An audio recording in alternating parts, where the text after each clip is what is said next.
ओम शांति। ओम शांति। राजयोग के इस सत्र में आज हम राजयोग का विशेष आधार देखेंगे। योग को तो सरल शब्द में यही कहा कि जहाँ संबंध है, मिलन है, जोड़ है, उसको योग कहा। जहाँ व्यक्ति का मिलन होता, संबंध होता और मिलकर कुछ कार्य करते हैं, उसको सहयोग कहते हैं। जहाँ अचानक मिलना हो जाता है तो कहेंगे संयोग है।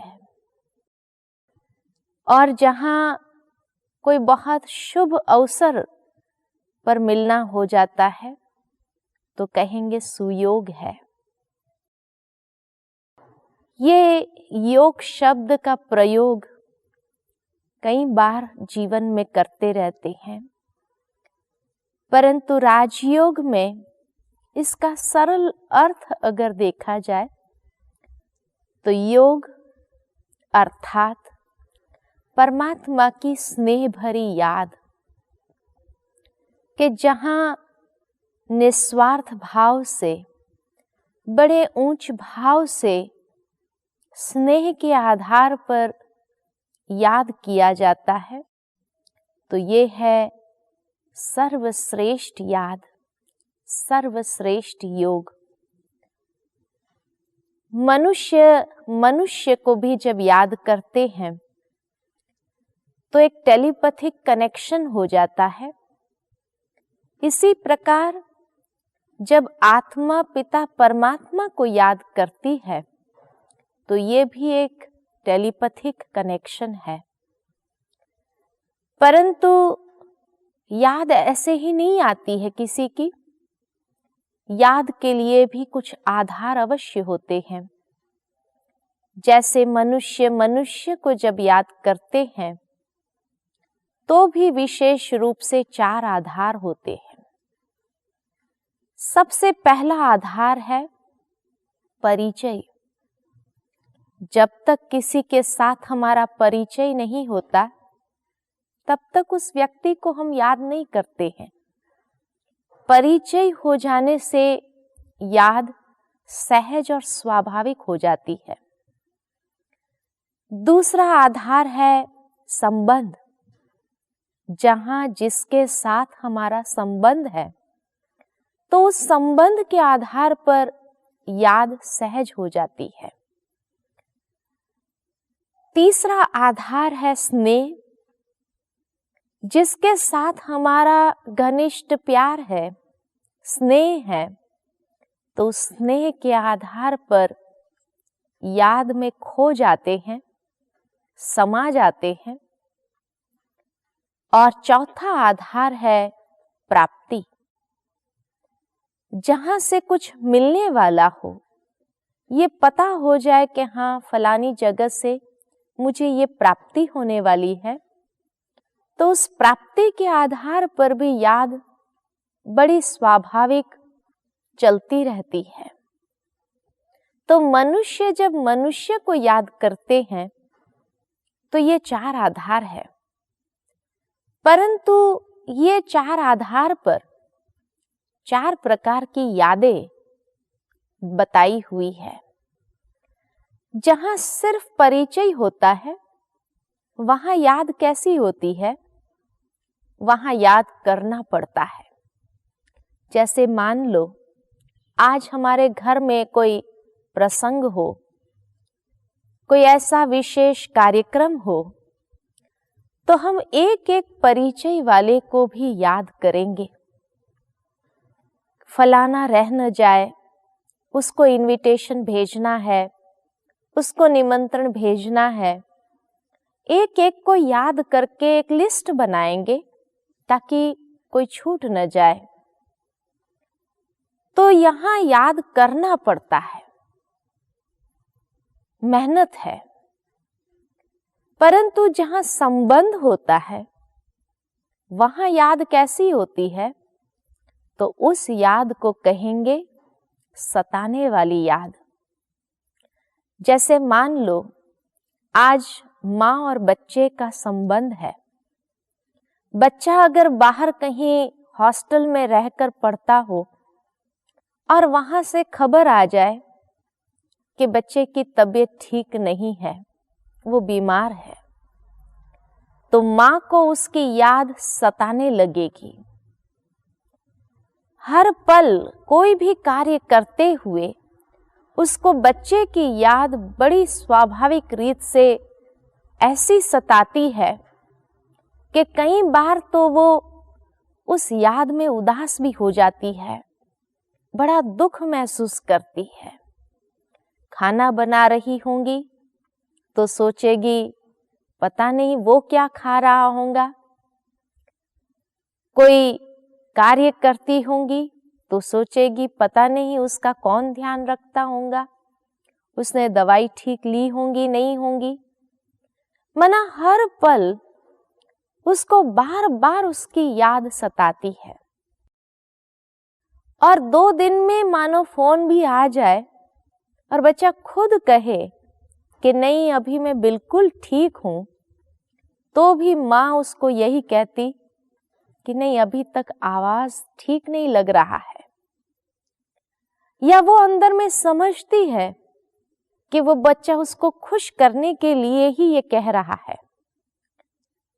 इसलिए संतुष्ट तो उस जवाब से नहीं हो जाती, परंतु आखिर उसके मन में आता है नहीं मैं एक बार स्वयं देखकर आती हूं, तब मेरे दिल को तसल्ली हो जाएगी। तो जहां संबंध है वहां याद सताने वाली होती है। तीसरी जहां स्नेह है वहां याद कैसी होती है? स्नेह प्यार के आधार पर जो याद है उसको कहेंगे समाने वाली याद। जैसे एक कुमार या कुमारी है, जब तक उनको पता नहीं है कि उनका भविष्य साथी कौन है, तब तक उनको याद भटकती रहती है, उसका मन भटकता है। कौन होगा, क्या होगा, कैसा होगा आदि अनेक प्रकार के विचार आते हैं। परंतु जिस दिन परिचय हो जाए, संबंध जुड़ जाए, उसके बाद उनको कहना नहीं पड़ता कि अब आपके भविष्य साथी को आप स्नेह से याद करो। नहीं, वो याद सहज स्वाभाविक हो जाती है और उस याद को कहा जाता है समाने वाली याद, कि जिस याद में वो खो जाते हैं। जैसे ही फुर्सत के पल मिलते हैं, बैठते हैं, बैठे बैठे याद में कहीं खो जाएंगे। कोई पास में भी आकर खड़ा हो जाए और अगर पूछे भी कि यहां से कोई गया, तो कहेंगे माफ करना हमने देखा नहीं, जबकि बैठे वहां ही हैं, आंखें खुली है, फिर भी देखा नहीं, क्योंकि उनके मन की आंखें कुछ और देख रही थी। तो ये स्थूल आंखों के सामने क्या चला गया उसका पता भी नहीं चला। या कई बार तो कई पास में भी आ जाते, खड़े हो जाते हैं, तो भी वो ध्यान टूटता नहीं है। और जब किसी ने पास में आकर के आंखों के सामने कुछ हिलाया, तब एकदम से ध्यान टूटता है और वो पूछते हैं क्या हुआ। उसको अगर पूछा जाए कि कहाँ थे, किसकी याद में खोए हुए थे, तो वो यही कहते कि नहीं किसी की याद में थे। तो जहां स्नेह है वहां याद में खो जाते हैं, समा जाते हैं। दूसरे और तीसरे प्रकार की याद में यही मुख्य अंतर है कि जहां संबंध है, वो सताने वाली याद में मां को दुख मिल रहा है, परंतु जहां स्नेह है और स्नेह के आधार पर जब उस याद में खो जाते हैं, समा जाते हैं, तो उस याद में भी सुख मिलता है। इसलिए कई बार कई लोग उस याद में से बाहर निकलना भी नहीं चाहते हैं। किसी ने अगर कुछ पूछा, जवाब दे दिया और वो व्यक्ति जाने के बाद फिर से वो अपने ख्यालों में खो जाते हैं, क्योंकि उस याद में भी इतना सुख समाया हुआ है। और चौथे प्रकार की याद, जहां कुछ प्राप्ति होने वाली हो, वहां याद कैसी होती है? तो उस याद को कहा जाता है स्वार्थ भरी याद। स्वार्थ के आधार पर याद है। मान लो जैसे कोई बिजनेसमैन हो और उस बिजनेसमैन को कहा जाए कि फलाने शहर से एक पार्टी आने वाली है, फलानी होटल में रुकने वाली है, परंतु अगर उस पार्टी के साथ बिजनेस कॉन्ट्रैक्ट हो जाए तो माला माल हो सकते हैं। तो वो बिजनेसमैन उस प्राप्ति को जानते हुए बार बार ये सोचने लगेगा कि नहीं, इस पार्टी के साथ तो हमारा कॉन्ट्रैक्ट हो ही जाना चाहिए और कहीं दूसरा न कर ले। इसलिए वो अगर जागना भी पड़े, बैठना भी पड़े, इंतजार भी करना पड़े तो भी इंतजार करता है। मान लो उसको ये इंफॉर्मेशन मिल जाए कि वो पार्टी निकली तो है, वहां से बाय रोड निकली है और उनका पहुंचने का कोई ठिकाना नहीं है, रात को देर से भी आ सकते हैं, तो वो रात को देर तक भी जागता रहेगा, क्योंकि कहीं दूसरा कोई उनका कांटेक्ट पहले न कर ले, अपॉइंटमेंट न ले ले, और इसलिए वो रात भर भी जागना पड़े तो भी जागेगा। उसको उस वक्त नींद नहीं आती है, क्योंकि उसको पता है प्राप्ति कितनी बड़ी होने वाली है। और जब तक वो पार्टी नहीं आती है तब तक वो किसके नाम की माला जपते हैं? बस वही व्यक्ति के नाम की माला जपते हैं। परंतु वो पार्टी आ जाए और उसके साथ बातचीत हो जाए, बातचीत होने के बाद वो कॉन्ट्रैक्ट में बंध गए और माला माल होने लगे बाद में, उसके बाद कभी किसी को याद करते हैं? नहीं। तो इसलिए कहा मतलब पूरा हुआ। जब स्वार्थ पूरा हुआ तो याद भी पूरी हो जाती है। तो जहां प्राप्ति है वहां याद भी स्वार्थ भरी या मतलब भरी होती है। तो ये चार आधार पर चार प्रकार की यादें हैं, जहां करना पड़ता है, जहां सताती है, जहां याद में समा जाते हैं, या स्वार्थ भरी याद। अब अगर हम अपने आप को देखें, ईश्वर के साथ की हमारी याद किस प्रकार की है? क्या हमें करना पड़ता है?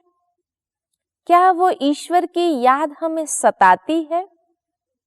क्या उस याद में हम खो जाते हैं, समा जाते हैं?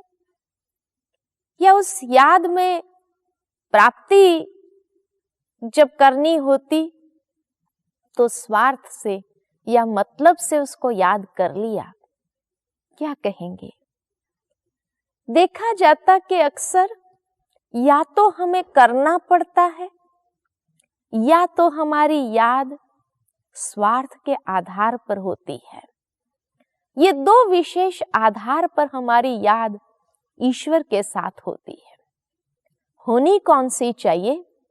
हाँ, ये हम सभी जानते हैं और ये हर एक चाहता भी है कि हमारी याद ईश्वर के साथ की ऐसी हो कि जिस याद में हम खो जाए, समा जाए और इतना सुख का अनुभव करे। परंतु ये चाहना सिर्फ चाहना बनकर ही रह जाती है, अनुभव नहीं होता है। अनुभव ये करते हैं कि उसकी याद में बड़ी मेहनत लग रही है। आज किसी इंसान को अगर कहा जाए कि तुम बैठो और 5 मिनट के लिए प्रेम से परमात्मा को याद करो, तो 5 मिनट भी उसका मन स्थिर नहीं रहता है। 5 मिनट के लिए भी मन भगवान में एकाग्र नहीं हो पाता है। कहेंगे बड़ा मुश्किल है, परंतु अगर ये कहा जाए फलाने संबंधी को याद करो, तो घंटों बैठ के हम उसको याद कर सकते हैं। वहां कोई मेहनत नहीं लगती है, कोई डिफिकल्टी नहीं है, सहज घंटों तक हम किसी व्यक्ति की याद में समा सकते हैं। तो ऐसा क्यों? ईश्वर की याद इतनी मेहनत और व्यक्ति की, इंसान की याद सहज होनी यह चाहिए कि ईश्वर की याद इतनी सहज हो, जहां हम जानते हैं कि इंसान तो फिर भी कभी धोखा भी दे देते हैं, कभी क्या भी कर देते हैं, कैसा भी व्यवहार करते, किस प्रकार से बोलते हैं, किस प्रकार से चलते हैं, दुख देते रहते हैं, फिर भी उनकी याद अति सहज होती है। उसका कारण यही है कि ये 4 आधार जो याद के हैं, वो 4 आधार हमें ईश्वर के साथ स्पष्ट नहीं है। सबसे पहला परिचय ही स्पष्ट नहीं है, और वो परिचय स्पष्ट न होने कारण किसको याद करें? किसी ने कह दिया फलाना भगवान है, उसको याद करो, उसको याद करने लग गए। किसी ने और कोई रास्ता बता दिया, उसको याद करने लग गए।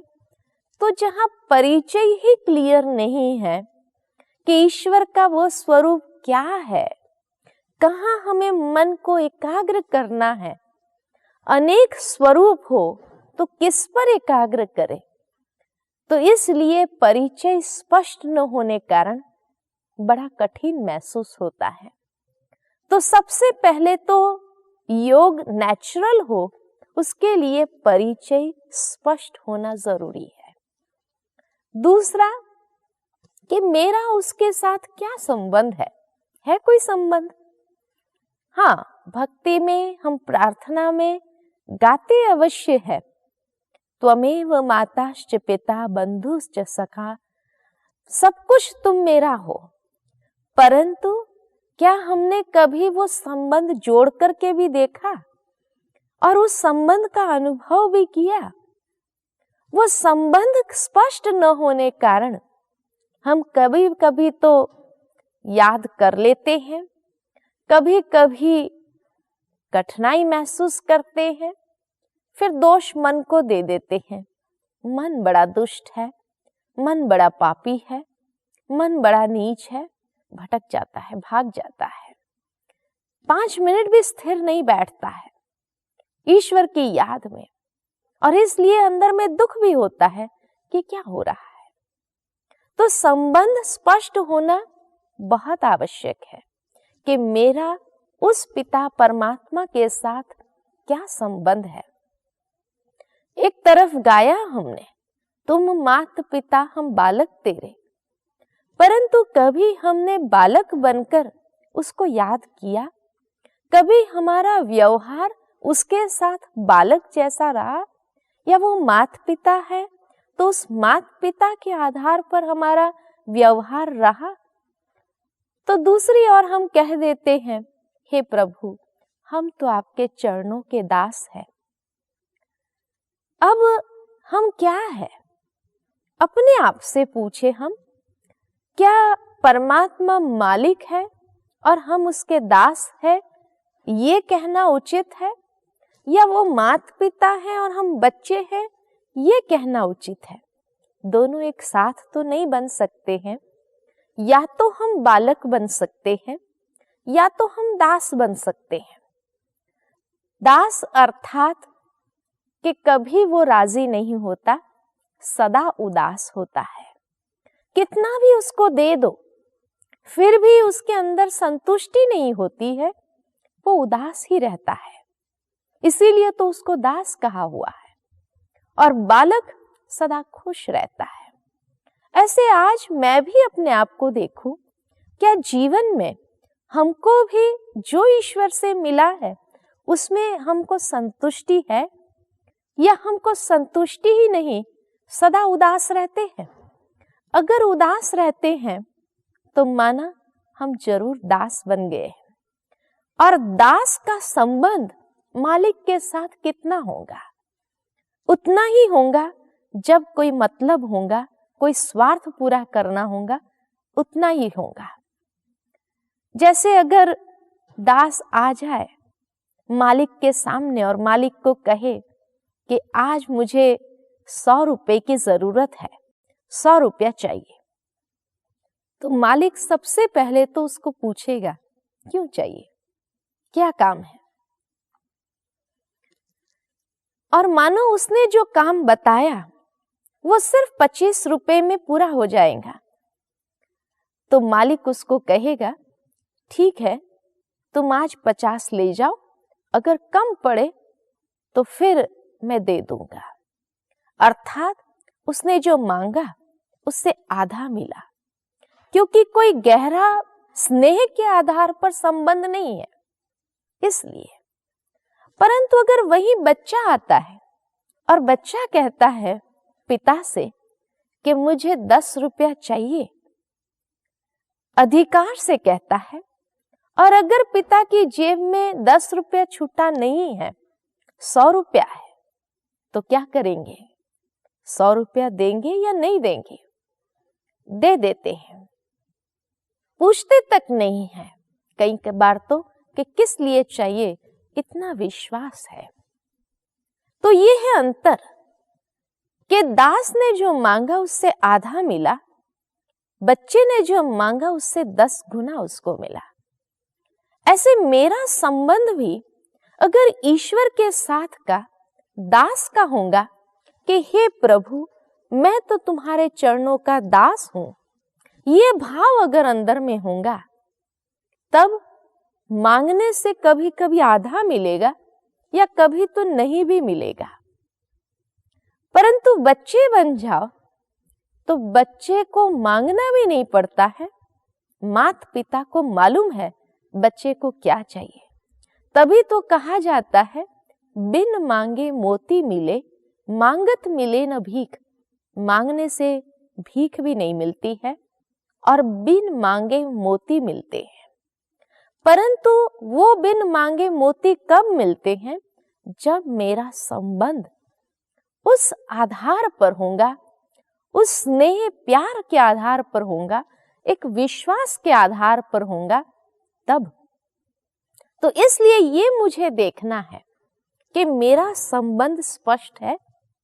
हाँ, ये एक बड़ा ऊंचा भाव था कि कहीं अभिमान न आ जाए, इसलिए भगवान के सामने जाओ तो दास बनकर के ही जाओ।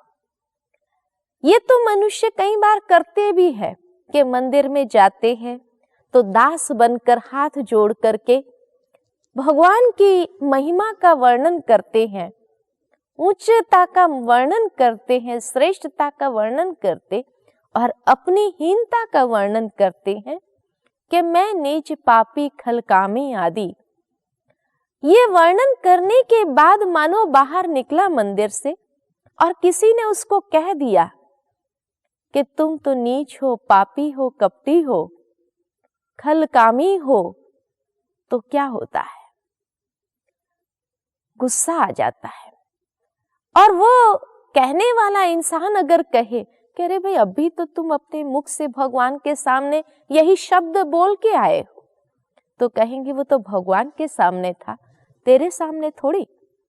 तो भगवान के सामने कुछ और, दुनिया के सामने कुछ और। सत्य क्या है, वास्तविकता क्या है मेरी? जो भगवान के सामने मैंने गाया वो मेरी वास्तविकता है, या जो दुनिया को दिखा के चल रहा हूं वो मेरी वास्तविकता है? दोनों ही अज्ञान है। नम्रता अगर दिखानी है तो दुनिया को दिखाओ, ईश्वर के सामने तो अधिकारी बनकर रहो, क्योंकि वो हमारा माता पिता है। और दुनिया के सामने नम्र हो जाए तो कभी भी हमें अपने संस्कारों से तंग नहीं होना पड़ेगा। अर्थात जो आज कई बार अंदर में एक दुविधा चलती है कि मेरी वास्तविकता क्या है, ये जानते नहीं है और इसीलिए ईश्वर के साथ का योग हमारा होता नहीं है। तो संबंध स्पष्ट होना बहुत आवश्यक है। और जहां संबंध के आधार पर याद है तो वो याद स्नेह भरी याद हो जाती है। वो स्नेह ऐसा बंध जाता है कि जिस स्नेह में समा जाते हैं, खो जाते हैं, और उस स्नेह में खोने के कारण ही वो याद में भी सुख मिलने लगता है, आनंद आने लगता है। और कभी ये जो शिकायत हमारी बनी रहती है, क्या करे, मन भटक जाता है, मन स्थिर नहीं होता है, ये शिकायत भी सदा के लिए समाप्त हो जाएंगी। मन सहज लग जाएगा क्योंकि संबंध स्पष्ट है और परमात्मा से वो प्राप्ति सहज स्वतः होने लगेगी। मुझे मांगने की भी आवश्यकता नहीं होगी कि हे प्रभु सुख दो, शांति दो, ये दो, वो दो। नहीं, भगवान जिसको दयालु कृपालु आदि कहा है, वो सचमुच इतना दयालु कृपालु है कि उसका देने का हाथ सदा ही हमारे ऊपर बना रहता है और वो देता ही जाता है। मैं मांगू क्यों? अगर हम बच्चे हैं तो बच्चे बनकर रोज मुझे मांगना पड़े, ये कभी हो सकता है? नहीं। परंतु अगर उस माता पिता के साथ मेरा व्यवहार ऐसा हो जाए जो मुझे मांगना ही नहीं पड़े। आज बच्चे को कभी ये फिक्र नहीं करनी पड़ती है कि मेरे कपड़े कौन से हो, मेरे को चीज कौन सी चाहिए। माता पिता ये फिक्र रखते हैं कि बच्चे को क्या चाहिए और उस अनुसार उनको देते ही जाते हैं। बच्चा तो निश्चिंत होता है।